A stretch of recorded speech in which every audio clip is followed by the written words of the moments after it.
사랑하고 축복합니다. 우리 초등부 친구 여러분, 어떻게 이제 한 주간 마무리 짓는 금요일입니다. 한 주간 어떻게 지내셨습니까?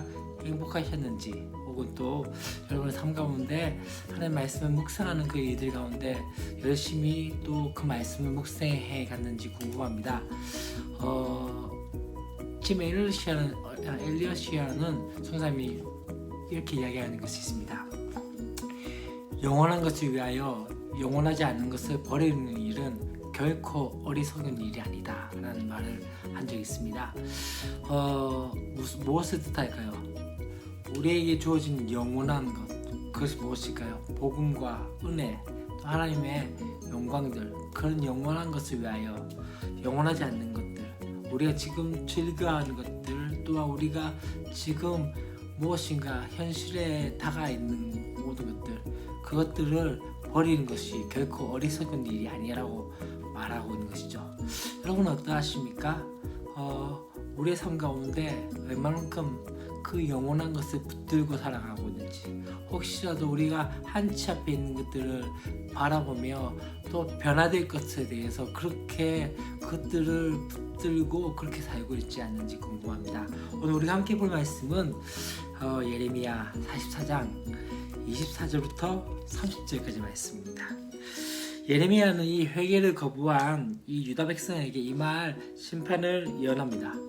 하나님께서 이 애굽 땅에 사는 이 유다 백성이 소원한 대로 이 우상 숭배를 하도록 내버려 두신 것은 하나님께서 그들을 포기하셨다는 뜻입니다.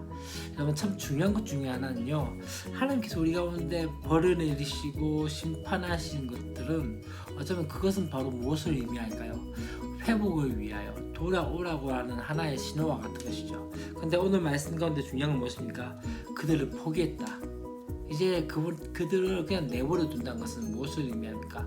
그냥 그렇게 살아가도록 내버려 두는 것이죠. 이만큼, 어쩌면 이것만큼 더 큰 징벌은 없다는 것을 우리가 기억해야 되는 것이죠.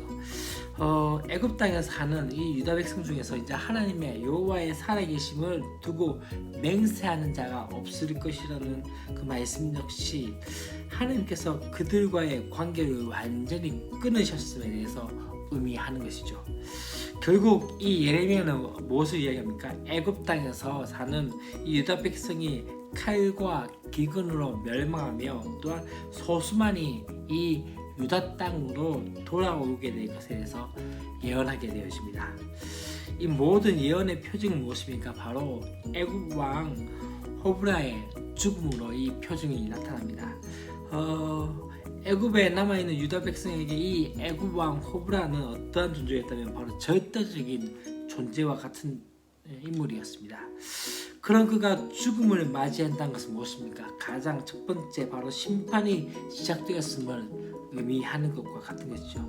이처럼 그들이 의지했던 그 애굽도 견고한 성벽이 될 수 없었다는 것을 보게 되어진 것이죠. 여러분, 지금 이 유다 백성이 애굽을 의지했던 건 무엇입니까?